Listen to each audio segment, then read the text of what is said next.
नमस्कार दोस्तों, स्वागत है हमारे यूट्यूब चैनल में। तेजस सीरीज दूसरा है दोस्तों। UP triple S C NM 5272 पदों से संबंधित आप लोग के प्रश्न कराए जाएंगे और यही प्रश्न मुख्य परीक्षा में आएंगे दोस्तों। जैसे मैं आप लोग को बता रहा हूँ, पेपर का लेवल इसी तरह का रहेगा और एक सीट के लिए आपको अंतिम प्रयास करना है। यही अंतिम प्रयास है दोस्तों। आप लोग जान ही रहे हैं कि एक सीट के लिए लगभग 8 बच्चे जो है रेस में हैं। 8 बच्चे जो है परीक्षा देंगे, तो आप लोगों को बहुत कड़ी मेहनत करनी पड़ेगी। कंपटीशन अब की बार टफ रहेगा। तो दोस्तों, वीडियो को ज़्यादा से ज़्यादा शेयर करिएगा। चैनल पर नए तो सब्सक्राइब दोस्तों ज़रूर कर लीजिएगा और वीडियो को ज़्यादा से ज़्यादा शेयर करिएगा। इस तेजस क्लास से, तेजस सीरीज से जुड़े रिधार नर्सिंग क्लासेस में आप लोगों का स्वागत है। इस चैनल को भी जो अभ्यर्थी सब्सक्राइब ना किए हों, सब्सक्राइब जरूर कर लें। ये भी चैनल मेरा ही है। इस पे केवल जो है क्लासेस चलेंगी। ज़्यादा समय ना लेंगे दोस्तों आप लोग का। और सबसे पहले वीडियो को शेयर कर दीजिए, एक लाइक कर दीजिए। प्रश्न की तरफ बढ़ते हैं। पहला प्रश्न है दोस्तों, अनचाही आदत के उन्मूलन के लिए इसके साथ अरुचिकर स्थिति को जोड़ना कहलाता है। डेसिस्टेशंस ये गलत है दोस्तों। क्लासिकल कंडीशनिंग ये भी गलत है। बायोफीडबैक ये भी गलत है। एवर्सिव कंडीशनिंग कहलाता है दोस्तों। अनचाही आदत का जो ये दिया गया है, यह एवर्सिव कंडीशनिंग कहते हैं। ऑप्शन डी सही होगा। क्वेश्चन नंबर दूसरे पे चलते हैं। एक अभिभावक छोटे बच्चों के झगड़े को संभालने के लिए उन्हें अलग अलग कमरे में रखता है। वह क्या प्रयोग कर रहा है? तो दोस्तों, वह जो है टाइम आउट, ऑप्शन ए ही हमको मिल गया, टाइम आउट का प्रयोग कर रहा है। दोस्तों, आपके जो है माइंड बेस पे कुछ क्वेश्चन रहेंगे, मेंटालिटी जिसको बोलते हैं, और कुछ क्वेश्चन आपके सब्जेक्ट से रहेंगे। वो सब मेंटालिटी वगैरह सब आपके सब्जेक्ट का ही है दोस्तों। क्वेश्चन नंबर 3 चलते हैं। एक मरीज जो कि शराब एवं कोकेन का सेवन करता है, नर्स को बताता है कि वह केवल उसकी तनावपूर्ण शादी एवं कठिन जॉब के कारण ये पदार्थ लेता है। कौन सी रक्षात्मक प्रतिक्रिया मरीज प्रयोग कर रहा है? बहुत बढ़िया क्वेश्चन है दोस्तों, ये भी आपके सिलेबस से ही है। तो यह दोस्तों इसमें कौन सा होगा ऑप्शन? प्रक्षेपण नहीं, ये भी नहीं कर रहा है। डिस्प्लेसमेंट मतलब विस्थापन, ये भी नहीं कर रहा है। रेशनलाइजेशन, रेशनलाइजेशन दोस्तों युक्तिकरण जिसको कहते हैं, इसी का उपयोग कर रहा है। रेशनलाइजेशन, ऑप्शन सी हो जाएगा। क्वेश्चन नंबर 4 है। चौथे में क्या पूछ रहा है दोस्तों? वेजाइना तथा यूरिनरी ब्लैडर के मध्य उपस्थित फिस्टुला को क्या कहते हैं? तो दोस्तों, पहला ही ऑप्शन देखिए मिल गया है, Wesco vaginal fistula, option A हो जाएगा। मनोविदलता मतलब साइजोफ्रीनिया में हेलुसिनेशन, मिथ्या बोध का कौन सा प्रकार सामान्य है? तो यह है दोस्तों, देखिए टेक्टाइल ये भी नहीं है, ऑडिटरी ये भी नहीं है, ऑल्फैक्टरी ये भी नहीं है। तो ये साइजोफ्रीनिया और हेलुसिनेशन वाला जो है, ऑप्शन सी हो जाएगा, विजुअल। चारों ऑप्शन को पढ़िएगा दोस्तों, तब जाके आप प्रश्न का उत्तर दीजिएगा। निम्नलिखित में से कौन सी एक रक्षात्मक प्रतिक्रिया नहीं है? दोस्तों, क्लास कैसी लग रही है आप लोग ज़रूर कमेंट के माध्यम से बताइएगा। रक्षात्मक प्रतिक्रिया मतलब डिफेंस मैकेनिज्म नहीं है पूछ रहा है, तो कौन सा नहीं है दोस्तों? युक्तिकरण, ये तो है, युक्तिकरण जो है दोस्तों इसमें पूछ रहा नहीं, युक्तिकरण है। और विस्थापन भी है। रक्षात्मक प्रतिक्रिया दोस्तों उदातीकरण ये भी है, लेकिन ऑप्शन डी जो अवरोध है यही आपका नहीं है। नेक्स्ट क्वेश्चन पे चलते हैं। क्वेश्चन 7वां है। पूछ रहा, एक गायनेकोलॉजिकल रोग जिसमें लगातार योनि से होकर मूत्र रिश्ता रहता है कहलाता है। बहुत बढ़िया क्वेश्चन है दोस्तों। तो अगर पेशाब बराबर रिश्ता रहता है योनि से, तो उसको हम वेसिको वेजाइनल फिस्टुला कहते हैं। ऑप्शन ए हो जाएगा इसका। ये इंपॉर्टेंट क्वेश्चन है दोस्तों, इसको रट लीजिएगा, नोट बना लीजिएगा। ऐसे प्रश्न आप लोग को देखने को मिलेंगे। पेल्विक शोथकारी रोग, पेल्विक इन्फ्लामेशन डिजीज के लक्षण शामिल है। क्वेश्चन नंबर 8 में तो कौन सा शामिल है दोस्तों? पेल्विक इन्फ्लामेशन में निचले उदर में मतलब पेट में दर्द होना सही है, बुखार आना ये भी सही है, योनि से अनियमित एवं अत्यधिक रुधिर का स्राव होना ये भी सही है, यानी ऑप्शन डी हो जाएगा। सबमेंटो वर्टिकल व्यास है, सबमेंटो वर्टिकल व्यास जो होता है दोस्तों 11 सेंटीमीटर नहीं, 12 सेंटीमीटर नहीं, 12.5 नहीं, 11.5 ही होता है, ऑप्शन बी हो जाएगा। जो मैं आप लोग को बता रहा दोस्तों यही सटीक है, डाटा याद रखिएगा। निम्न में से कौन सा पेल्विस का उच्च व्यास है? तो पेल्विस का उच्च व्यास जो होता है दोस्तों एंटीरियर और पोस्टीरियर होता है, ऑप्शन ए हो जाएगा। एक दीर्घकालिक शराबी मरीज उसके शराब सेवन के लिए अपने पारिवारिक वातावरण को दोषी ठहराता है, वह कौन सी रक्षात्मक मतलब डिफेंस मैकेनिज्म का प्रयोग कर रहा है? तो वह दोस्तों प्रोजेक्शन का कर रहा है, यानी प्रक्षेपण का, ऑप्शन ए हो जाएगा। नेक्स्ट पे चलते हैं। एक दुर्लभ स्थिति जिसमें एक ही व्यक्ति में अलग अलग व्यक्तित्व पाया जाता है क्या कहलाता है? 12वां क्वेश्चन है दोस्तों। तो वह कहलाता है दोस्तों, क्या कहलाता है? आपको 4 ऑप्शन पढ़ना है। सोमैटोफॉर्म डिसऑर्डर ये नहीं होगा दोस्तों, पहला नहीं होगा। भ्रम ये भी नहीं होगा, मनोविकलता ये भी नहीं होगा, बहुव्यक्तित्व विकार मतलब dissociative identify disorder, option B हो जाएगा। नेक्स्ट पे चलते हैं। क्वेश्चन नंबर 13वां मोस्ट इंपॉर्टेंट है दोस्तों, इसको रट लीजिएगा। आईक्यू को निम्न प्रकार से परिभाषित करते हैं, 13वां क्वेश्चन है। तो कैसे परिभाषित करते हैं दोस्तों आईक्यू को? MA/CA इंटू 100, रट लीजिएगा इसको, MA/CA इंटू 100। निम्नलिखित में से कौन सा अवसाद का लक्षण नहीं है? अवसाद हेलुसिनेशन का लक्षण नहीं है पूछ रहा है। इन एंथेडोनिया ये तो है दोस्तों, रेस्टलेस ये भी है, इरिटेबिलिटी ये भी है, आशावादी मतलब होपफुल यही नहीं है दोस्तों, अवसाद का लक्षण यही नहीं है, ऑप्शन डी हो जाएगा। भ्रम डेल्यूजन एक विकार है, 15वां क्वेश्चन है दोस्तों। तो डेल्यूजन क्या होता है? प्रेसिप्शन नहीं है दोस्तों, मेमोरी नहीं है, थॉट भ्रम की बात हो रही दोस्तों यहाँ पर। हाँ, थॉट होगा मतलब सोच जो होता है ये एक विकार होता है, भ्रम होता है, तो नहीं होगा। क्वेश्चन नंबर 16 पर चलते हैं। ऑपरेशन के पश्चात होने वाली सबसे सामान्य मनोरोग स्थिति, सबसे सामान्य क्या है दोस्तों? डिप्रेशन नहीं, मेनिया ये भी नहीं, मनोविकलता ये भी नहीं, ये डेरिलियम प्रलाप जो होता है दोस्तों ऑपरेशन के बाद होने वाली सामान्य मनोरोग स्थिति जो होता है ये डेलिरियम बोलते हैं, प्रलाप बोलते हैं।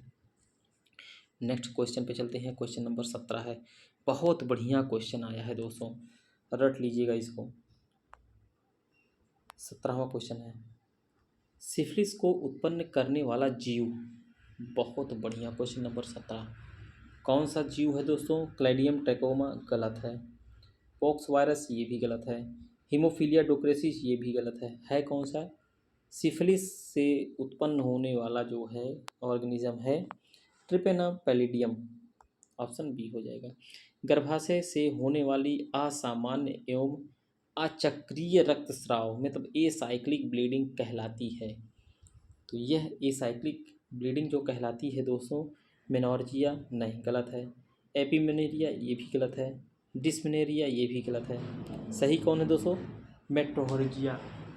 मेट्रोहर्जिया जो होता है इसी को हम कहते हैं एसाइक्लिक ब्लीडिंग, मतलब अचक्रीय रक्तस्राव जो है होता रहता है, इसको हम मेट्रोहर्जिया कहते हैं दोस्तों। टर्म से भी बहुत क्वेश्चन आपको देखने को मिलेंगे।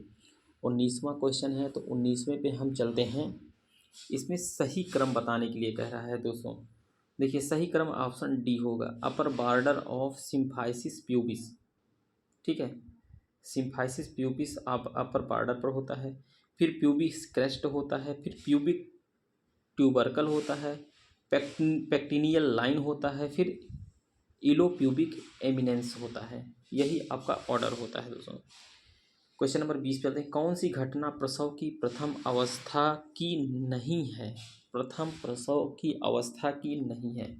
देखिए सर्विस का डायलेशन ये तो प्रथम की है, सर्विस का हटाना ये भी है, लोअर यूट्राइन सेगमेंट का पूरा निर्माण ये भी है, लेकिन प्लेसेंटा का एक्सपल्सन जो होता है यह प्रथम का नहीं है, यह जो है थर्ड का है, थर्ड अवस्था का है। हेल्थ केयर सिस्टम में प्रथम रेफरल स्तर होता क्या है? प्रथम रेफरल स्तर की बात है तो द्वितीयक स्वास्थ्य देखभाल। ये भी क्वेश्चन लोग गलत करके आएंगे। अब प्रथम पूछा है तो लोग प्राथमिक मार के चले आएंगे या प्रारंभिक, लेकिन ऑप्शन डी होगा, द्वितीयक होगा। रट लीजिएगा दोस्तों इसको। निम्नलिखित में से कौन सा स्कूल सेटिंग में खतरों के नियंत्रण में सहायक नहीं है? कौन सा नहीं है दोस्तों? तो स्कूल शोर के स्रोत के पास में निर्मित होना चाहिए, नहीं, यही गलत है दोस्तों, नहीं है, बाकी सब सही है। स्कूल अच्छी तरह से हवादार होना चाहिए, ये भी सही है। छात्रों को भोजन आपूर्ति सुरक्षित होनी चाहिए, ये भी सही है। पाठ्यक्रम में स्वास्थ्य शिक्षा को सम्मिलित करना चाहिए, ये भी सही है। आपका सी ऑप्शन नहीं होगा। सब ऑप्शन पढ़िएगा दोस्तों, चारों ऑप्शन पढ़ेंगे तब जाके आपको समझ में अच्छे से आएगा। उसके बाद दोस्तों यहाँ पर देखते हैं हम लोग, यहाँ पर दिया है नेशनल रूरल हेल्थ मिशन के प्रारंभ होने का वर्ष। बहुत बढ़िया क्वेश्चन है, ऑप्शन नंबर 23वां।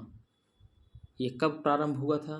NRHM, तो 2005 में हुआ था। पहला ही ऑप्शन मिल गया, सही है। निम्नलिखित में से कौन सी बीमारी विश्व में सबसे अधिक मृत्यु का कारण है? सबसे अधिक की बात हो रही है दोस्तों, 24 का।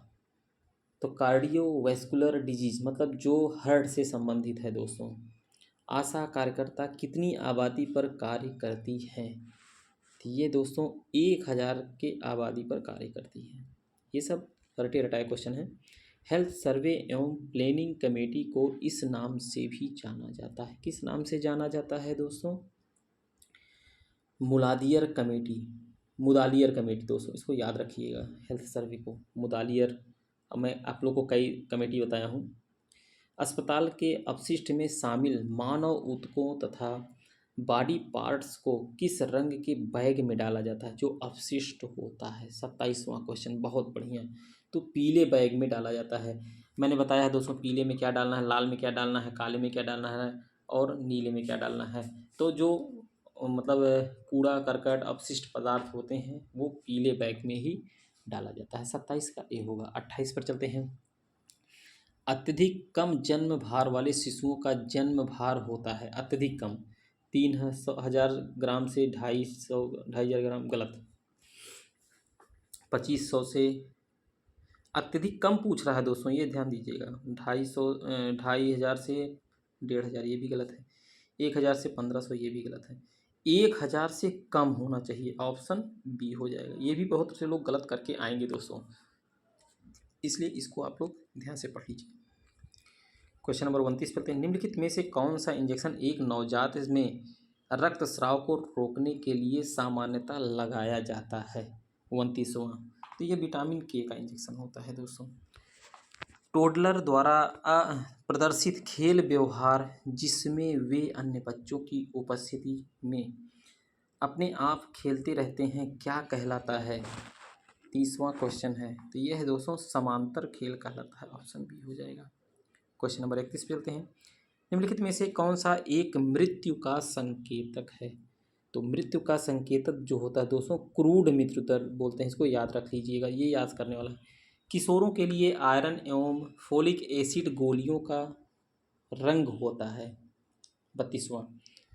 तो किशोरों के लिए आयरन एवं फोलिक एसिड, इसको भी ये याद करने वाला क्वेश्चन है दोस्तों, तो नीला होता है, ऑप्शन बी हो जाएगा।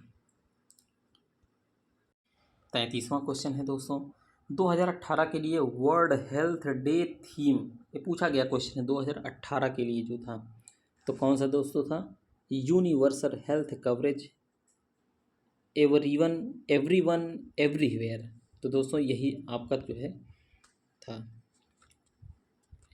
निम्नलिखित में से कौन सा संपोषित विकास के उद्देश्य से सही नहीं है, मतलब संबंध नहीं रखता है, सही नहीं है? देखिए 2030 तक गरीबी को आधी करना, ये तो सही है। 2030 तक भूखमरी को ख़त्म करना, ये भी सही है। गरीबी को कम करने में प्रगति के लिए प्रत्येक देश की सहायता करना, ये भी सही है।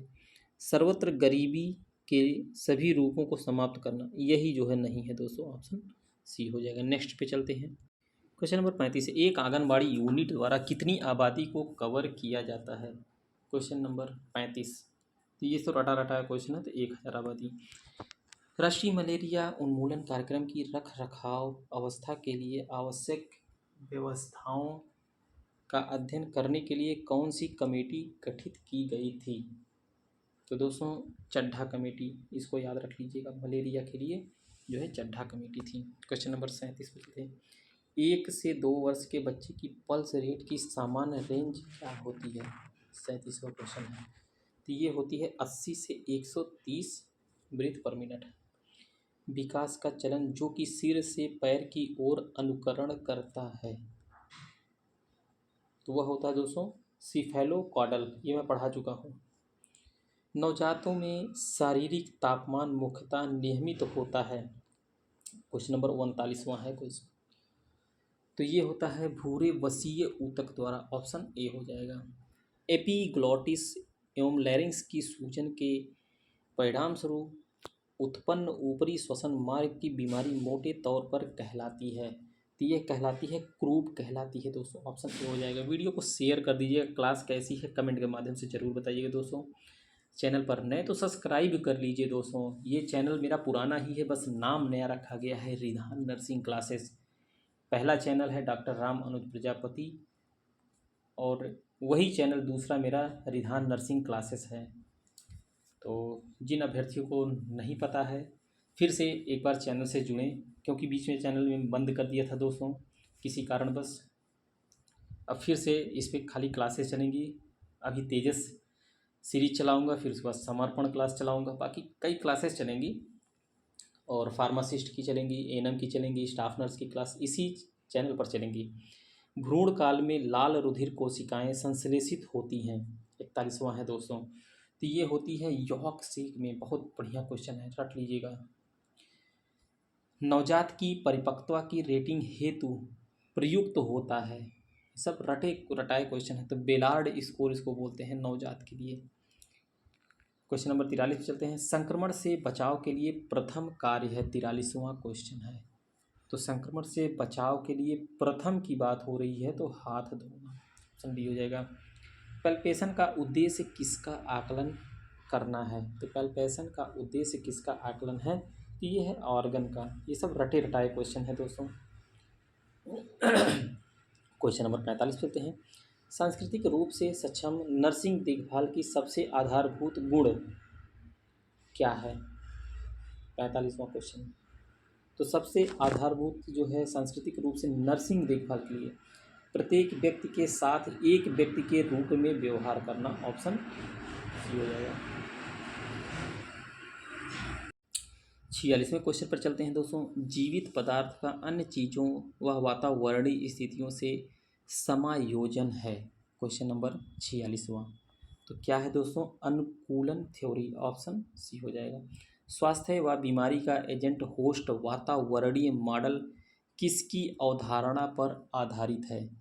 क्वेश्चन नंबर 47वां, तो यह है दोस्तों, देखिए इसमें एजेंट होस्ट इन्वायरमेंट मॉडल की पूछ रहा है, तो संक्रामक रोग जो होता है वही होगा, ऑप्शन बी हो जाएगा। नेक्स्ट चलते हैं। एक मरीज को सही आहार के बारे में बताना हो तो किसे संपूर्ण प्रोटीन का स्रोत माना जा सकता है? क्वेश्चन नंबर 48वां है, वीडियो को शेयर करिएगा। संपूर्ण प्रोटीन की बात है दोस्तों, तो यह अंडा है, ऑप्शन सी हो जाएगा। आहार में एस्कॉर्बिक अम्ल की कमी से कौन सा रोग होता है? ये भी रटा रटाया क्वेश्चन है। एस्कॉर्बिक अम्ल का मतलब विटामिन सी से स्कर्वी रोग होता है, ऑप्शन डी हो जाएगा 49 का। 50 पर चलते हैं दोस्तों। 50 में पूछ रहा है, निम्न में से को छोड़कर सभी वसा में घुलनशील विटामिन हैं। देखिए दोस्तों, ए डी ई और विटामिन के जो होते हैं, ये सब जो होते हैं वसा में घुलनशील होते हैं, ठीक है। विटामिन बी और B12, बी से संबंधित जितने होते हैं, बी और सी ये होते हैं, ये फैट साल्बुल होते, ये वाटर साल्बुल होते हैं। फैट साल्बुल जो होते हैं ADE के, विटामिन ADE के फैट साल्बुल मतलब वसा व घुलनशील होते हैं, और विटामिन बी और सी जो होता है ये आपका वाटर साल्बुल होता है, इसको याद रख लीजिएगा। पॉजिटिव ब्रुड जिंक्सी एवं कार्निंग सिग्नल सूचक होते हैं, 51वां क्वेश्चन है। तो ये होता है मेनिंजाइटिस के होते हैं दोस्तों, ऑप्शन ए हो जाएगा। ऐसे ही क्वेश्चन पूछे जाएंगे, आप लोग पढ़ लीजिए इसको बहुत अच्छे से। बाउल कंट्रोल के सामान्य रूप से अपेक्षित वायु के पश्चात एक बच्चे द्वारा अनुपयुक्त स्थानों पर बार बार अनैच्छिक रूप से या जानबूझकर मल विसर्जित करना कहलाता है। मतलब जानबूझकर कर रहा है दोस्तों, ये याद ध्यान रखिएगा। तो एंकोप्रेसिस कहते हैं इसको, ऑप्शन सी हो जाएगा। नेक्स्ट पे चलते हैं। ऑस्कल्टेशन किस प्रकार के आंकड़े प्रदान करता है, 53वां क्वेश्चन है दोस्तों। तो ऑस्कल्टेशन जो होता है, तो दोस्तों ऑस्कल्टेशन जो होता है ये वस्तुपरक होता है, ऑप्शन डी हो जाएगा। नेक्स्ट पे चलते हैं। दैनिक जीवाणु विज्ञान प्रयोगशाला में आटोक्लेव के काम के लिए जाने वाले तापमान व समय का मान। दोस्तों इसमें आटोक्लेव की बात हो रही है। आटोक्लेव में समय कितना हो लगेगा और कितना डिग्री सेंटीग्रेड पर दिया जाता है। क्वेश्चन नंबर 54 है। 15 मिनट के लिए और 121 डिग्री सेंटीग्रेड।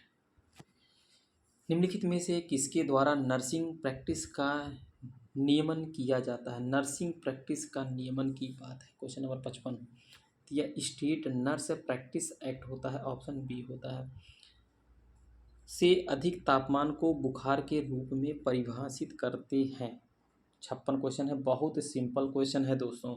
अगर 38 डिग्री सेंटीग्रेड से अधिक तापमान है तो बुखार हम परिभाषित करेंगे। क्वेश्चन नंबर 57 पर चलते हैं। एक रोगी की स्वास्थ्य देखभाल संबंधी निर्णय लेने के उसके अधिकार की एक नर्स द्वारा सम्मान करने की समृद्धि कहलाती है। 57वां क्वेश्चन है दोस्तों। तो यह कहलाती है ऑटोनॉमी कहलाती है, ऑप्शन डी हो जाएगा। वयस्कों में ऑस्टियोमैलेशिया किसकी कमी के कारण होता है? तो ऑस्टियोमैलेशिया विटामिन डी की कमी से होता है। ऐसे सिंपल भी क्वेश्चन आपको देखने को मिलेंगे। मनुष्य का दूध केवल इसके अतिरिक्त सभी युक्त होता है। मनुष्य के दूध में क्या नहीं होता है? बाकी सब होता है दोस्तों। लौह खनिज नहीं होते हैं, बाकी सब होता है। 59 का सी हो जाएगा। 60 पे चलते हैं। निम्नलिखित में से कौन सी शर्करा शहद में अधिकतम होती है? फ्रक्टोज होती है दोस्तों। इस किसके अतिरिक्त सभी बृहद पोषक तत्व हैं? किसके अतिरिक्त मतलब एक को छोड़कर, देखिए प्रोटीन, कार्बोहाइड्रेट, वसा ये सब बृहद हैं, लेकिन विटामिन नहीं है। ऑप्शन डी हो जाएगा, छोड़ के पूछा था। 62 पर चलते हैं। मरीज की पोषण संबंधी आवश्यकताओं की पूर्ति के लिए योजना बनाते समय नर्स यह समझती है कि, क्या समझती है कि आयु वर्ग की ऊर्जा आवश्यकता अधिकतम होती है जन्म से 1 वर्ष। यही ऑप्शन सही होगा। कौन सा पोषक तत्व अंडे में नहीं पाया जाता? जहाँ नहीं आए ऐसे को लिया दिया करिए दोस्तों। कार्बोहाइड्रेट और विटामिन सी अंडे में नहीं पाया जाता। प्रोटीन, कैल्शियम, वसा, विटामिन डी, प्रोटीन और आयरन ये सब पाया जाता है। नेक्स्ट पे चलते हैं। 64वां क्वेश्चन है। निम्न में से कौन सी कोशिका एक भक्षक कोशिका के रूप में कार्य करती है? दोस्तों बहुत बढ़िया क्वेश्चन आया हुआ है। फैगोसाइटिस। तो मैक्रोफेज जो होता है, मैक्रोफेज वाली जो कोशिका होती हैं। 64वां क्वेश्चन है दोस्तों। 64 का सी हो जाएगा। यूनिवर्सल डोनर किस रुधिर को के अंतर्गत आता है? मतलब सर्वदाता, डोनर मीन्स देना। 65वां क्वेश्चन है। तो ओ निगेटिव जो रुधिर वर्ग के लोग होते हैं वो सर्वदाता होते हैं। और सर्वग्राही कौन से होते हैं? कमेंट के माध्यम से आप लोग बताइएगा कौन सा रुधिर वर्ग सर्वग्राही होता है। कौन सा हार्मोन अग्नाशय के बहिस्रावी भाग पर कार्य करता है और जल एवं बाइकार्बोनेट आयनों के श्रवण को उत्तेजित करता है? तो कौन करता है दोस्तों? ये पढ़ा चुका हूँ मैं आप लोगों को, सी क्रेटिन। ऑप्शन बी हो जाएगा। ANF का कार्य निम्नलिखित हार्मोन में से किसके बिल्कुल विपरीत है? ANF 67वां क्वेश्चन है। तो तो एल्डोस्टेरॉन के बिल्कुल विपरीत है। प्लेटलेट संख्या अगर घटती है तो क्या होता है? डेंगू होता है, ऑप्शन सी। 69 पर चलते हैं दोस्तों। 69 में पूछ रहा है टेट्रासाइक्लिन किसके रोग निरोधक के रूप में प्रयुक्त होता है? तो ये हैजा में होता है, ऑप्शन ए हो जाएगा। 70 पर चलते हैं दोस्तों। निम्नलिखित में से 1 माह के बच्चे में HIV संक्रमण के निदान के लिए प्रयुक्त विधि नहीं है। नहीं पूछ रहा तो नहीं आए तो ऐसे गोलियां देना चाहिए।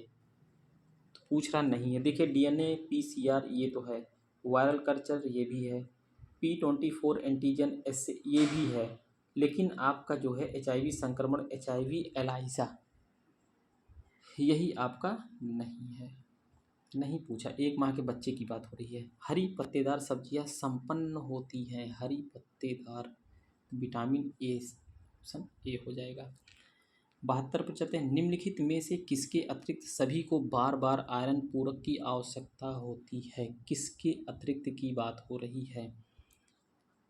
देखिए दोस्तों, मेनोपॉज वाली जो महिला होती है इनके अतिरिक्त सभी को लगभग आयरन की आवश्यकता होती है, ऑप्शन डी हो जाएगा। रिकेट्स से पीड़ित एक बच्चे द्वारा निम्नलिखित में से कौन सा खनिज लिया जाना चाहिए? अगर रिकेट्स हुआ है तो बच्चे को कौन सा खनिज देंगे? तो कैल्शियम देते हैं दोस्तों।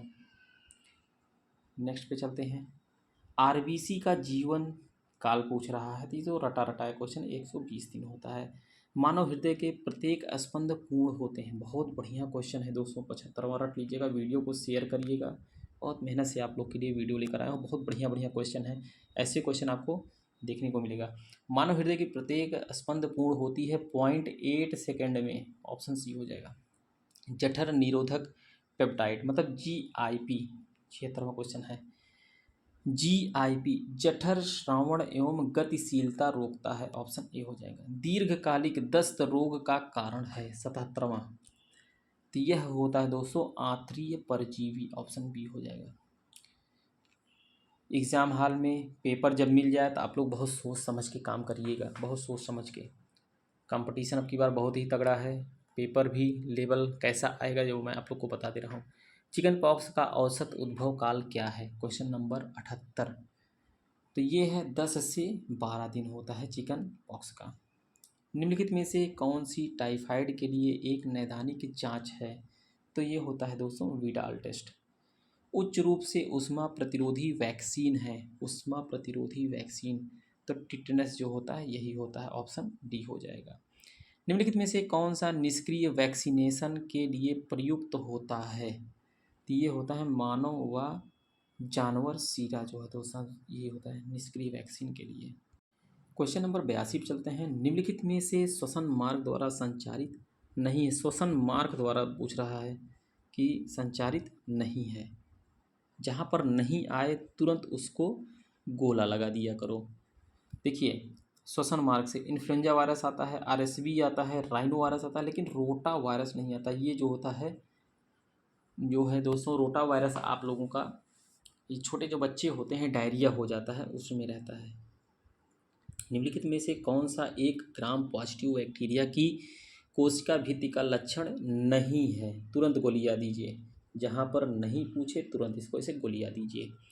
83वां क्वेश्चन है दोस्तों, तो कौन सा नहीं है? देखिए, ग्राम पॉजिटिव बैक्टीरिया की कोशिका भित्ति का लक्षण कौन है कौन नहीं है? देखिए, गंधक युक्त अमीनो एसिड की अनुपस्थिति, ये तो है। लिपिड की अनुपस्थिति, ये भी है दोस्तों।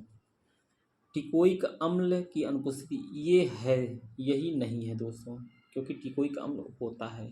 मोटी कोशिका भित्ति ये भी। बर्थोलिनाइट्स एक है, तो ये बर्थोलिनाइट्स की बात हो रही दोस्तों। बहुत बढ़िया क्वेश्चन, ये कई बार स्टाफ नर्स के में भी पूछा गया है। बर्थोलिनाइट्स है एक, 84 का पूछ रहा है। मादा के जनन तंत्र में एक विकार, ऑप्शन ए हो जाएगा। निम्नलिखित में से कौन से जीव में कोशिका भित्ति नहीं होती है? 85 का, तो किस में नहीं होती है दोस्तों? देखिए, कोशिका भित्ति किस में नहीं होती है? स्पायरोकीट्स में होती है, एक्टिनामाइसीट्स में भी होती है, माइकोप्लाज्मा में नहीं होती है, ऑप्शन सी हो जाएगा। रोगी का क्लिनिकल रिकॉर्ड है, रोगी का क्लिनिकल रिकॉर्ड है, इनटेक एंड आउटपुट चार्ट होता है, यही ऑप्शन हो जाएगा। इंडियन नर्सिंग काउंसिल एक्ट किस सन में पारित हुआ था? 87 का। तो ये दोस्तों 1947 में हुआ था, जब हमारा भारत आज़ाद हुआ था उसी समय की बात है। इंडियन नर्सिंग काउंसिल एक्ट सन 1947 में हुआ था पारित। ऐसा अस्पताल जो कि सरकार द्वारा नॉन कॉमर्शियल आधार पर चलाया जाता सकता है, पब्लिक अस्पताल जो होता है दोस्तों। निजी अस्पतालों के संबंध में कौन सा कथन असत्य है? प्राइवेट अस्पताल के 89 का। देखिए दोस्तों, ये सामान्यतया किसी एक चिकित्सक या चिकित्सकों के समूह द्वारा संचालित होता है, ये तो सही है। ये सभी प्रकार के मरीजों का इलाज करते हैं, ये भी सही है। ये सामान्यतः धनी परिवार के मरीजों का इलाज को प्राथमिकता देते हैं, 89, ये भी सही है। आपके पास पैसा है तो आपका जल्दी इलाज हो जाएगा। ये अस्पताल नॉन कमर्शियल आधार पर चलते हैं, यही गलत है दोस्तों, यही नहीं होगा। आपका ऑप्शन पूछ रहा है असत्य की बात, यही है। 90 पर चलते हैं। निम्न में से कौन सी सीधे सेवा प्रथम स्तर की प्रोफेशनल नर्स मानी जाती है तथा मरीजों को डायरेक्ट केयर प्रदान करती है? तो कौन है दोस्तों? स्टाफ नर्स जो होती हैं यही होती हैं, बहुत मेहनत करती हैं ये लोग। पेनिसिलिन की खोज किसने किया था? सर अलेक्जेंडर फ्लेमिंग ने किया था, ऑप्शन बी हो जाएगा। 92 पे चलते हैं दोस्तों। 92 में क्वेश्चन पूछा, निम्नलिखित में से कौन सा वैक्सीन फ्रीजर में नहीं रखना चाहिए? तो कौन सा नहीं रखते हैं दोस्तों? मीजल्स, मम्स एवं रूबेला, ये तो रखा जाता है। Diphtheria, pertussis and tetanus, DPT का टीका जो होता है ये फ्रीज में नहीं रखते हैं। मीजल्स वैक्सीन, पोलियो का भी रखा जाता है। ओलिगो यूरिया में मूत्र का आयतन होता है, पेशाब का मात्रा ओलिगो यूरिया में कितना होता है? 400 मिली से कम अगर है तो ओलिगो यूरिया कहते हैं। क्वेश्चन नंबर 94 पर चलते हैं। 94 में पूछ रहा है, शुष्क उष्मा की क्षमता किसके उपयोग द्वारा जांची जाती है? तो ये शुष्क उष्मा की क्षमता जो होती है क्लास्ट्रीडियम टिटेनी यानी टिटनेस वाले से मतलब जांची जाती है। अस्पताल में नर्सिंग अधीक्षक के कार्यों में सम्मिलित नहीं है, 95। नीति तैयार क्रियान्वित, ये सही है। संगठन चार्ट तैयार करना, 95 का बी, यही है दोस्तों। नर्सिंग अधीक्षक का ये काम नहीं है। नेक्स्ट पे चलते हैं। जॉन्डिस से ग्रसित रोगी में नर्स द्वारा कौन से लक्षण पाए जाने की संभावना है? सीरम बिलिरुबिन स्तर बढ़ा होना, ऑप्शन सी हो जाएगा 96 का। 97 पर चलते हैं। राज्यों में नर्सेज के रजिस्ट्रेशन से संबंधित रेगुलेटरी बॉडी है, state nursing council, option B हो जाएगा। ऐसा अस्पताल जिसमें संक्रामक बीमारियों से ग्रसित व्यक्तियों को अन्य मरीजों से अलग व्यवस्था है कहलाता है, 98 का। आइसोलेशन अस्पताल कहते हैं दोस्तों इसको। वीडियो को शेयर कर दीजिएगा दोस्तों। निम्न में से कौन सा विकल्प चिकित्सीय मैन पावर का सूचक है? मेडिकल मैन पावर का सूचक है तो एक लेबोरेटरी तकनीक वर्कर प्रति 1000 संख्या पर, ऑप्शन सी हो जाएगा। लास्ट क्वेश्चन है लेक्चर का दोस्तों। एक पब्लिक